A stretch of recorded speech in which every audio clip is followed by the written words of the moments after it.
Hello दोस्तों, मैं सुभय कुमार। दोस्तों, 66 बीपीएससी का जो मेंस का एग्ज़ाम है 5 जून से स्टार्ट होने वाला है। दोस्तों, आज हम जीएस 1 का जो फर्स्ट पेपर है हिस्ट्री का हमें जो डिटेल एनालिसिस करेंगे और कौन कौन सा क्वेश्चंस है जो 66 बीपीएससी मेंस में आने की प्रबल संभावना है। दोस्तों, हम 64 का जो क्वेश्चंस है उसके आधार पे हम बात करेंगे और उसके बाद है जो कौन कौन क्वेश्चंस है जो इस बार ज़्यादा है जो पूछने की संभावना है इस पे है। देखिए दोस्तों, जो अगर हम पहला क्वेश्चंस की बात करते हैं 65 में 1857 के विद्रोह के क्या कारण थे, बिहार में उसका प्रभाव क्या था। क्वेश्चन एकदम सीधा सीधा क्वेश्चंस है कि क्या कारण थे, उस कारण को है जो हमें पिन पॉइंट करना था। बिहार में इसका क्या प्रभाव था इसके बारे में है जो हमें बात करना था। अगर आप 1857 के कारण के बारे में अगर बात करते हैं तो डायरेक्ट है जो पूरा 1857 लिखने की कोई ज़रूरत नहीं है। उसे हम एक नए तरीके से है जो लिखते हैं तो उसका प्रभाव है जो आंसर पे जरूर पड़ता है। तो इस बार या तो कारण जब पूछ दिया है तो अगले बार या तो स्वरूप पूछेगा या तो उसका परिणाम पूछेगा और उसके जो प्रभाव थे वो प्रभाव के बारे में है जो क्वेश्चंस है जो यहाँ से पूछ सकता है। क्या कि कारण तो पिछले बार पूछ चुका है तो इस बार है जो कारण नहीं पूछेगा। 1857 से जो रिलेटेड आएगा या तो उसकी स्वरूप पूछेगा, परिणाम पूछेगा या उसके प्रभाव पूछेंगे। तो दोस्तों, अगर हम इसकी डिटेल एनालिसिस करते हैं कि भाई इसके क्या कारण थे, अगर उस समय 65th मेंस में अगर लिखा होगा तो उसके बारे में विशेष डिटेल में हम नहीं जाएंगे, लेकिन थोड़ी सी बता देते हैं कि क्या कारण हो सकते थे जिसके कारण है जो आप उसका आंसर है जो आपकी अच्छा हो सकती थी। देखिए, ब्रिटिश उद्योगिकी नीति जो थी इसके कारण है जो लोगों में असंतोष जो बढ़ा था। भू राजस्व जो नीति थी जिसके कारण है जो लोगों में असंतोष बढ़ा था, जो कर का मामला था। नस्लीय भेदभाव जिसके कारण है जो ये हुआ। परंपरागत जमींदारी की जो व्यवस्था थी जिसके कारण है जो लोगों के ऊपर है जो सबसे ज़्यादा प्रभाव है जो इस पे पड़ा था। दूसरा की जो हड़प नीति थी ये है जो इसके कारण में आते थे।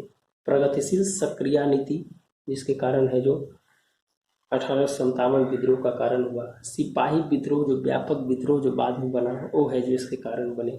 उपनिवेशवाद नीति के अंतर्गत है जो इस प्रकार से है जो ब्रिटिशों का दमन है जो किया गया जिसका है जो प्रभाव है जो भारत में पड़ा।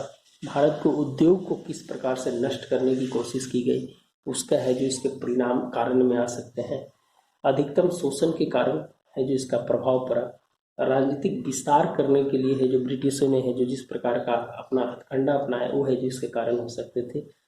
संरक्षक संरक्षित सिद्धांत है जो इसके कारण हो सकते थे। और प्रगतिशील संस्कृति को बढ़ावा देना जो 1813 चार्टर एक्ट का है। तो इस सब तरह आप है जो जब लिखे होंगे तो इस तरह के कारण में जरूर लिखे होंगे। तो हम मुझे कहना है कि 1857 का आप जो भी आप आंसर बनाइएगा वो है जो थोड़ा व्यापक बनाइएगा और इस बार का है जो उसके स्वरूप और परिणाम के आधार पर है जो उसका है जो आंसर बनाने का प्रयास कीजिएगा। अगर 1857 इस बार क्वेश्चन आता है, हमने पूरा 6 क्वेश्चंस को मैंने एनालिसिस किया, उसमें मुझे लगा कि आप एक तो कला से जरूर लिखते हैं। तो इस बार है जो दोस्तों पाल कला का क्वेश्चन है, भवन निर्माण से क्वेश्चन एक पूछ दिया था। तो अब आपके पास यहाँ क्या ऑप्शंस बचता है, तो इसमें आपको पटना कलम, मधुबनी पेंटिंग और मौर्ज कला। आप एक क्वेश्चन इस पे है जो आप बढ़िया से तैयार कीजिएगा ताकि है जो यहाँ से एक क्वेश्चन आप है जो अपना कवर कर ले। तो पटना कलम, मधुबनी पेंटिंग और मौर्ज कला, हम थोड़ा सा पटना कलम के बारे में बताएंगे, मधुबनी पेंटिंग के बारे में बताएंगे, मौर्ज कला के बारे में बताएंगे कि किस तरह से आप है जो अपने नोट्स को तैयार कीजिए।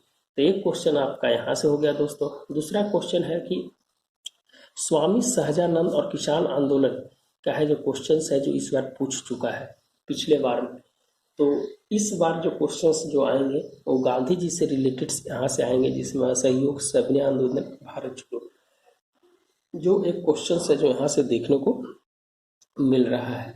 तो आप है जो गांधी जी के जब असहयोग आंदोलन, सविनय अवज्ञा और भारत छोड़ो। और गांधी जी का कारण है कि इस बार दांडी यात्रा जो साबरमती आश्रम से जो है जो स्टार्ट किया गया है, जो 91 वर्ष पूरे होने पे जो स्टार्टिंग किया गया है, तो ये है जो एक की पॉइंट्स बन सकता है क्वेश्चंस इसका पूछने का, दांडी यात्रा जो हुआ है।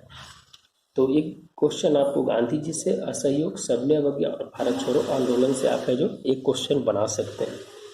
तीसरा क्वेश्चन अगर आप हमसे पूछें कि कौन सा क्वेश्चन होगा, तो एक जनजातीय आंदोलन का क्वेश्चन है जो इस बार है जो, क्या कि जनजातीय आंदोलन का क्वेश्चन है जो इसमें है जो नहीं पूछा गया था। पूछा गया है शॉर्ट नोट्स में दलित आंदोलन के बारे में। दलित आंदोलन एज ए जनजातीय आंदोलन ही था उस समय।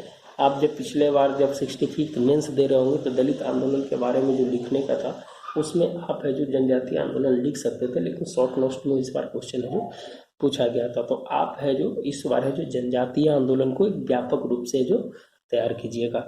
तो अगर हम फर्स्ट प्रायोरिटी में रखते हैं कि किस किस क्वेश्चंस को इस बार है जो GS1 में है जो हमें हिस्ट्री पार्ट में देखने को मिलेगा, तो आप एक कला से, जिसमें पटना कला, मधुबनी पेंटिंग, मौर्य कला, ये आपका एक क्वेश्चन हो गया। दूसरा क्वेश्चन गांधी जी से रिलेटेड हो गया, इसमें सहयोग, सविनय और भारत छोड़ो आंदोलन। और तीसरा क्वेश्चन आपका है जो जनजातीय आंदोलन से रहेगा, जो बहुत ही इंपॉर्टेंट है जनजातीय आंदोलन का है कि इस बार किसान आंदोलन भी है जो आंदोलित है, और हो सकता है कि जनजातीय आंदोलन से है जो किसान आंदोलन से जोड़कर है जो क्वेश्चंस को पूछा जा सकता है।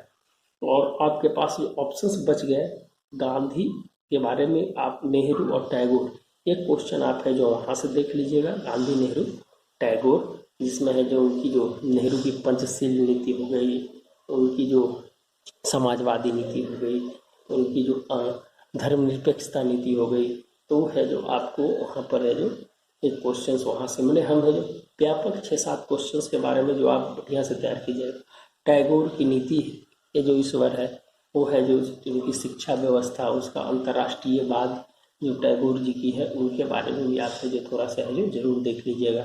तो मुझे ऐसा लगता है कि इस बार जो हिस्ट्री का जो पार्ट है उसमें आप जो मेनली है जो हमने मुझे जहाँ तक ऐसा लग रहा है क्वेश्चन है जो यहीं से 3 क्वेश्चन आपको निकालना होगा हर हालत में।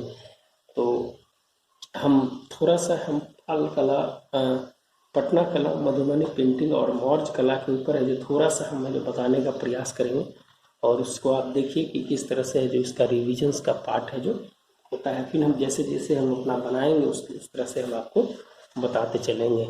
ये है जो दोस्तों रिविजन्स का पार्ट है, और रिविजन्स के पार्ट में हम पटना कलम को उठाए हैं, और पटना हम बहुत शॉर्ट वे में हम तीनों कला के बारे में है जो हम आपसे बताने का है जो चर्चा करेंगे। अगर हम पटना कलम की बात किया जाए दोस्तों, कि पटना कलम जो है एक रचनात्मक प्रक्रिया का अभिकल्पित रूप है। ये है जो भूमिका में लिखने वाला पाठ है। इसकी विकास प्राचीन परंपरा से वर्तमान पहचान की स्थिति में है जो इसकी प्रासंगिकता को देखने को मिलता है। इसकी जनकला अभिव्यक्ति स्वकल्पित रचनाओं का मिश्रण है, और बिहार में विरासत के उदाहरण के स्वरूप मिलता है, जिसकी विशेषता वर्तमान में देखने को मिलती है। आपने देखा होगा दोस्तों कि कुछ दिन पहले है जो कला या वेबिनार है जो बिहार में है जो मनाया गया था, तो आप है जो कला को उत्थान में है जो उसका जोड़ सकते हैं। जो बिहार में संग्रहालय कला महोत्सव के रूप में है जो मनाया गया, उसकी आप है जो वर्तमान समय में उसको ऐड कर उसको जोड़कर इसमें है जो अपने लिख सकते हैं। बिहार की गौरवशाली कला का अमूल्य धरोहर है। कला जो है जो बिहार की गौरवशाली कला है उसका अमूल्य धरोहर है। तो निश्चित रूप से है जो आप है जो इसको देखने का प्रयास कीजिएगा। अब इसके जो विभिन्न पार्ट हैं, इसके विकास के रूप में, इसके व्यवसाय के रूप में, पर्यावरण के रूप में, मौसम के रूप में, भावनात्मक जुड़ाव के रूप में और विविधता के रूप में, ये है जो पटना कलम को हमने है जो बाइफरगेट इसको बांटने का प्रयास किया है। अगर हम विकास के क्षेत्रों में अगर इसका बात किए तो ये मुगल शैली से स्टार्ट होकर पर्शियन शैली और ब्रिटिश शैली तक है जो इसका विकास का क्रम चलता है, और इस मिश्रण के विकास में आज उदाहरण है जो उसमें देखने को मिलता है। कला का रचनात्मक इतिहास है जो इससे प्राप्त होता है। अगर हम पटना कलम के बारे में विकास की बात करें तो ये मुगल काल से लेके पर्शियन शैली से लेके ब्रिटिश शैली तक है जो इसका है जो इफेक्ट दिखता है, और वो है जो उसकी रचनात्मक कला का स्वरूप है जो आज देखने को मिलता है।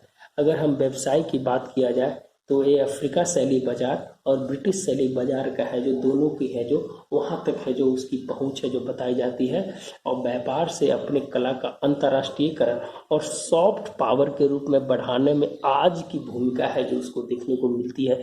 आप जब अंतर्राष्ट्रीय रिलेशंस पढ़िएगा दोस्तों, तो सॉफ्ट पावर जो है संस्कृति कल्चर को बढ़ावा देने के लिए एक दूसरे देशों के साथ होता है। तो आप हम उसके साथ जोड़ सकते हैं जो कला जो है कहीं ना कहीं जो वर्तमान विरासत में मिली है उसे हमें सॉफ्ट पावर को यूज कर कर हम दूसरे देशों के साथ है जो उसके रिलेशंस को बढ़ा सकते हैं। तो हमें कला का कितना बड़ा महत्व है जो यहाँ देखने को मिलता है।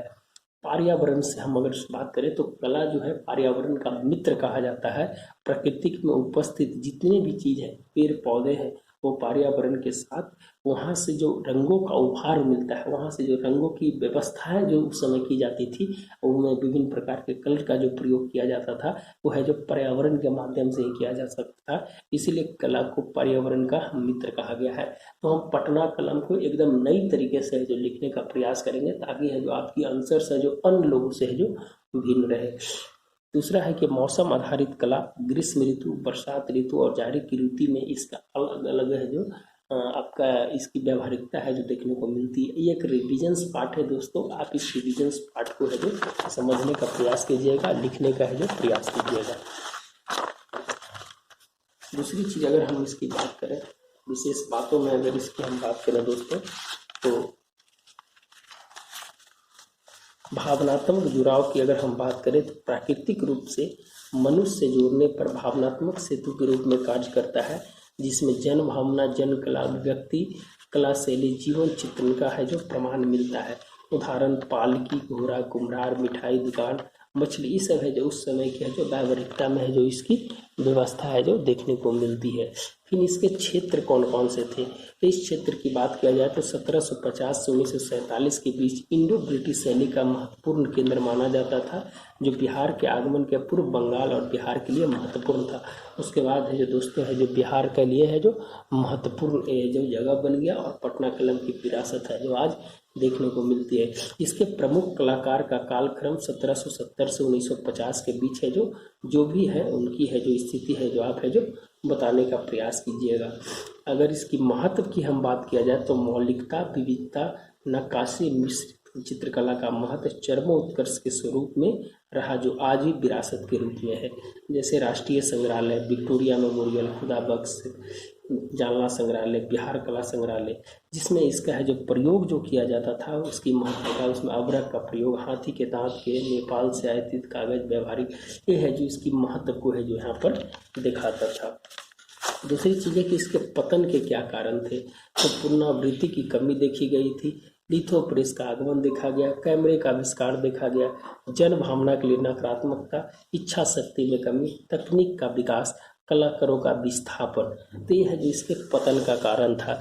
अगर दोस्तों इसके निष्कर्ष के बारे में हम बात किया जाए, इसके निष्कर्ष क्या है, तो है जो कला विश्वविद्यालय की है जो स्थापना होनी चाहिए, बजट प्रबंधन होना चाहिए, कलाकारों को आधुनिकीकरण होना चाहिए, रोजगार इससे प्राप्त होनी चाहिए, प्रबंधन की व्यवस्था होनी चाहिए, तकनीक की व्यवस्था होनी चाहिए, सरकार का है जो इसमें हस्तक्षेप होना चाहिए, कला का आधुनिकीकरण के रूप में है जिसके निष्कर्ष के रूप में लिख सकते हैं हम। दोस्तों एक सिंपल सा है जो आपको हम बता रहे हैं कि किस तरह से है जो आप है जो आंसर बनाने का प्रयास कीजिएगा। कुछ है जो इस आंसर में 20वीं सदी के उत्तरार्ध में एक कला है जो धीरे धीरे है जो लुप्त होते चला गया, क्योंकि कलाकार आश्रयहीन होने लगे और उनका व्यवसाय है जो उनसे जुड़ने में कहीं ना कहीं जो समस्या होने लगी। तो आर्थिक कारणों के कारण है जो ये है जो कला है जो विलुप्त होती चली गई है, जो आप है जो लास्ट में है जो कंक्लूजन्स में डालकर है जो भी लिख सकते हैं। पटना कलम की कुछ और विशेषताएं हैं कि कला एवं संस्कृति का प्रांतीयकरण का परिणाम जो था वो है जो वहाँ देखने को मिला था। लोक संस्कृति का जुड़ाव नहीं, माइग्रेशन का प्रभाव था, पुरुषों के वर्चस्व के कारण औपनिवेशिक पर बदहाली के कारण वो है जो समस्या खड़ी हुई और संरक्षण में कहीं नहीं कमी देखी गई और व्यावसायीकरण में है जो नकारात्मक प्रभाव है जो देखने को मिला। तो दोस्तों ये पटना कलम की है जो कुछ विशेषताएं जो थी उसके पतन के क्या कारण थे, वर्तमान में क्या होना चाहिए, और वो पटना कलम की जो पूरी है जो कहानी है जो इसमें ये है जो सभी जगह से है जो कलेक्ट करके है जो लिखा गया है, ताकि है जो आपकी है जो कला का इससे रिलेटेड हो जो आपका स्थिति खत्म हो जाए। चलिए दोस्तों हम दूसरी है जो बात करेंगे अब है जो मधुबनी पेंटिंग की बात करेंगे। मधुबनी पेंटिंग में हम है जो जिस प्रकार से बनाने का प्रयास किए हैं रिविजन्स में, उसको है जो आप देखने का प्रयास कीजिएगा। अगर इसकी भूमिका लिखना है तो कला मनुष्य की रचनात्मक प्रक्रिया का अभिकल्पित रूप है। इसका विकास प्राचीन परंपरा से आगे बढ़ाते हुए व्यापक पहचान वर्तमान में देने की आवश्यकता है। इसे स्वकल्पित, संकल्पित, अभिकल्पित रचनाओं का संबंध आज कला के क्रमिक विकास हुआ, जो सॉफ्ट पावर का भी अंग है। देश के भौगोलिक सीमा से लांघते हुए अंतर्राष्ट्रीयकरण हो गया और इसे पर्यावरण के मित्र के रूप में भी है जो इस कला का है जो विकास किया गया है। तो कुछ इस तरह से है जो मधुबनी पेंटिंग की भूमिका में आप है जो लिख सकते हैं। इसके विकास की जो स्थिति दिखाई देती है विद्यापति के कीर्ति पताका से है जो इसकी विकास की है जो स्वरूप देखी जाती है, और इसमें महिलाओं की भागीदारी है जो ज़्यादा थी, लेकिन पुरुष भी इसमें शामिल थे। इसकी पहचान जो है ब्रिटिश ऑफिसर्स डब्ल्यू आर्चर को कहा जाता है। इसलिए कहा जाता है कि जब 1934 को जो भूकंप आया था, उस भूकंप के बाद उस कला की है जो उनकी आकर्षण बढ़ी थी, उसके कारण उन्हें बोला था कि राष्ट्रीय और अंतर्राष्ट्रीय स्तर पर है जो इसकी भूमिका है जो बढ़नी चाहिए। तो इसके है जो 3 पाठ हैं, मिथिलांचल से निकलकर राष्ट्रीय और अंतर्राष्ट्रीय स्तर पर कैसे है जो मधुबनी पेंटिंग ने अपना है जो पहचान बनाया। इसके लिए है जो आप है जो 3 पाठ में इसको बांट कर है जो लिख सकते हैं। राष्ट्रीय कला की पहचान को विस्तृत किया गया और अंतर्राष्ट्रीय पर जापान, लंदन जैसे देशों में कला का पहचान कर बिहार की विरासत को सकारात्मक भूमिका दी। तो आप जानते हैं दोस्तों कि मधुबनी पेंटिंग है जो मिथिलांचल की लोक जीवन, लोक संस्कृति, लोक परंपरा का है जो एक मिश्रण है, जिसकी है जो संगल्प कला के रूप में है जो देखा जाता है। इसमें है जो भित्ति चित्र, अरिपन और पट चित्र है जो इसमें महत्वपूर्ण है। और भित्ति चित्र में गुलशन की घर की सजावट, घर जो उसकी व्यवस्था है कोहबर की, ये है जो 3 प्रकार की स्थिति है उसमें है जो देखने को मिलती है। तो आपको लिखने का एक नया तरीका बताने का मेरा मकसद है कि दोस्तों बुक में सब प्रकार की चीज़ लिखे हुए हैं, लेकिन मुझे है जो वर्तमान से कैसे जोड़ना है उसको है जो हम है जो लिखने का है जो प्रयास किए हैं। भित्ति चित्र का धार्मिक महत्व, वो है जो धार्मिक महत्व क्या था उसका, जिसमें है जो राम सीता और उनकी है जो चित्र है जो थी लौकिक जीवन परंपरा का घोतक था, और क्या था कामुक प्रकृति का चित्रण है जो उसमें होता था, और है जो इच्छनी के चित्र के रूप में है जो कोने में दर्शाई जाती थी, जिसमें पशु पक्षी, मछली का दोष, सी शक्ति, सुग्गा वाहक, हाथी घोड़ा, बांस वृद्धि जैसे है जो वहाँ पर चित्रण की व्यवस्था है जो देखने को मिलती थी। अरिपन की अगर बात किया जाए दोस्तों, तो बंगाल के कल्पना एवं मिथिला से अरिपन के रूप में परंपरा महिलाओं द्वारा पीढ़ी दर पीढ़ी है जो चलती गई, और ये है जो चित्रण ऐसे इस प्रकार से करना है जिसमें सभी प्रकार के चित्र को यहाँ पर इस तरह से है जो दर्शा देना है। तांत्रिक लिखना नहीं है, ज़्यादा लिखिएगा तो आपको कोई फायदा नहीं है। इस तरह से जो दिखाना है, स्वास्थ्य का चित्र हो गया, फूल फूल का हो गया, मनुष्य का हो गया, जो त्योहार, अनुष्ठान, विमान, धार्मिक विभिन्न अवसरों पर किस प्रकार का चित्रण किया जाता था, आप है जो इसको लिख सकते हैं। एक और है जो बेसिस पर लिख सकते हैं, इस तरह से बनाकर भित्ति चित्र, अरिपन और पट चित्र इसको अलग अलग बाइफरगेट करके यही है जो आप पूरा है जो इसको दे सकते हैं। पट चित्र की अगर बात किया जाए तो इसका विकास भारतीय चित्रकाल तथा नेपाल की चित्रकला का है जो इसमें मिश्रण देखा जाता है। इसमें सांकेतिक चीज होता है, पट चित्र में क्या होता है सांकेतिक रूप से है जो देखने की मिलता है। अब ये सब लिखने के बाद आप इसकी विशेषता पर जब जाइएगा तो एक कैनवास के रूप में बनाने पे इसकी व्यवसायीकरण, इसकी विषय वस्तु, इसकी क्या कहाँ कहाँ इसका प्रयोग किया जाता है, दीवार पे, कपड़ा पे, ट्रेन पे। अब विषय वस्तु में प्राकृतिक, व्यवसाय कला, चित्रण कला की लौकिकता, पर्यावरण, आध्यात्मिक एवं सांस्कृतिक प्रतिमा, ये एक है जो एक नए फ्रेम में बनाकर आप है जो वहाँ लिखने का प्रयास कीजिएगा, ताकि है जो आपके वहाँ है जो आंसर और लिखने की जो प्रैक्टिस है वो अलग हो जाए, तब है जो आपका आंसर है जो बेहतरीन माना जा सकता है। क्या करना है लोक कला को बढ़ावा देने के लिए, हमें है जो रोजगार, ट्रेनिंग, व्यवसाय प्रोत्साहन, जीआई टैग जैसी व्यवस्थाएं, प्रमोट, ई कॉमर्स को बढ़ावा देना, इसके कारण बजट प्रबंधन, स्किल और तकनीक का है जो है वर्तमान समय में जो इसकी स्थिति है उससे है जो उसको बढ़ाना, डिजिटल तरीके से ग्रामीण कलाकारों को जोड़ना, अल्पकालिक एवं दीर्घकालिक योजना के माध्यम से कला को बढ़ावा देना और कलाकारों का संरक्षण करना, ये है जो कहीं ना कहीं है जो आपको इस पेंटिंग में करने के लिए मिल सकता है। दूसरी चीज प्राकृतिक आपदा की बराबर जो अधिक बार बार जो हो रही है, इसके कारण है जो वहाँ पर जैसे नॉर्थ ईस्ट बॉर्डर जो आपकी जो बिहार की जो वो इलाका है जहाँ पर है जो बाढ़ बार बार आती थी, उसके बाद भी कला का विकास इतना बढ़िया से हुआ, ये एक है जो निश्चित रूप में है जो सोचने समझने वाली बात है। प्रकृति से लगाव है होने के बावजूद है जो कहीं ना कहीं है जो वहाँ पर की स्थिति है जो दयनीय होती थी। प्राकृतिक रंगों का प्रयोग लोक जीवन एवं लोक संस्कृति से कहीं ज़्यादा करीबी थे लोग, वहाँ के लोग व्यवसायीकरण में है जो ने इसको आगे बढ़ाया, इसलिए है जो आज इसकी प्रासंगिकता और भी कला से है जो कहीं ज़्यादा है। ये दीर्घ जीवता का है जो प्रमाण है जो इसमें देखने को मिलता है। आज भी है जो इसकी स्थिति है जो पहले की स्थिति से धीरे धीरे बेहतर होती जा रही है, और इसको है जो प्राकृतिक रंगों से हटाकर कृत्रिम रंगों में है जो इसको डाइवर्ट परिवर्तन बिंदु इसको माना जा सकता है। इस कला का जो कृत्रिम रंगों में प्रयोग कर वर्तमान में आज इसका यूज हो रहा है। आप लंदन में, जापान में जैसे ट्रेनों में है जो इसका है जो प्रयोग हो रहा है। भारत के रेल मंत्री आप ललित नारायण मिश्रा जी है जो इसका है जो सबसे पहला है जो ट्रेनों पर एक जन शताब्दी करके एक एक्सप्रेस थी, उस पर है जो सबसे पहले है जो उसका चित्रण करवाए थे। तो वह जो इसकी भूमिका को आप है जो उसमें लिख सकते हैं।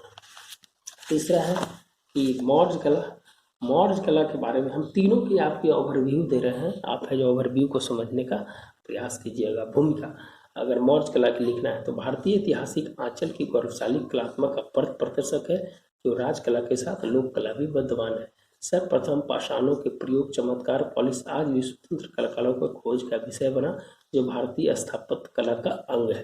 तो है जो इस तरह से आप जो भूमिका को लिख सकते हैं।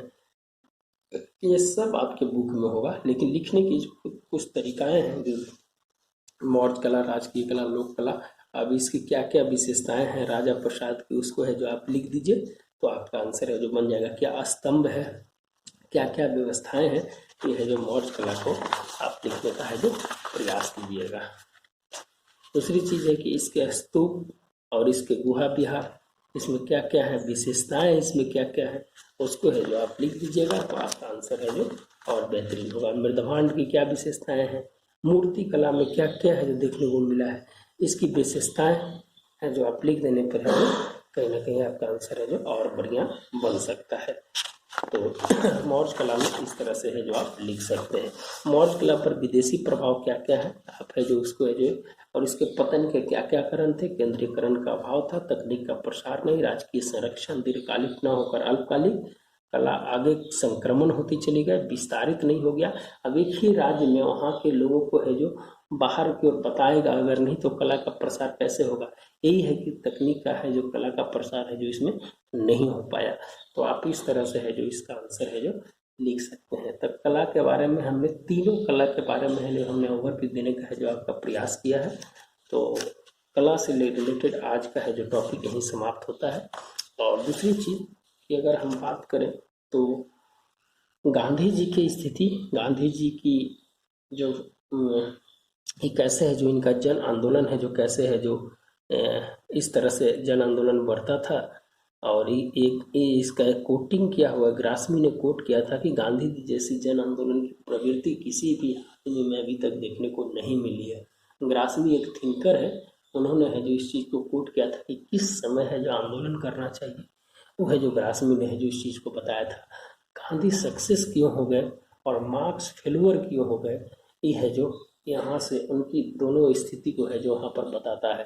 तो आप है जो इस तरह से है जो ग्राफ सिस्टम से भी आप है जो देखकर बना सकते हैं। वहाँ पर असहयोग आंदोलन स्टार्ट की बिंदु था, सबने आयोग जो आंदोलन था वो है जो परिवर्तन बिंदु था, और भारत छोड़ो आंदोलन है जो इसकी अंतिम बिंदु है जो गांधी जी का माना जाता है। तो है जो वहाँ पर लिखने का प्रयास कीजिएगा। जनजातीय आंदोलन में आप है जो पूरा 19वीं शताब्दी के जो जनजातीय आंदोलन है उसको है जो वहाँ पर है जो लिखिएगा। तो आप जो आपका आंसर है जो मैं गांधी जी के बारे में बनाकर लिखूंगा आपके सामने, जनजातियों को भी लिखूंगा, और 1857 का भी है जो मैं प्रयास करूंगा लिखने का। तो हिस्ट्री का मैंने करीब करीब है जो मैंने कर दिया है, और फिर उसके बाद करेंट अफेयर्स में कौन कौन से पार्ट आएंगे तो उसको भी है जो मैंने करेंट अफेयर्स को हमने 3 पार्ट में बांटा है। फर्स्ट है जो संगठन, दूसरा है जो अंतर्राष्ट्रीय, और तीसरा है राष्ट्रीय।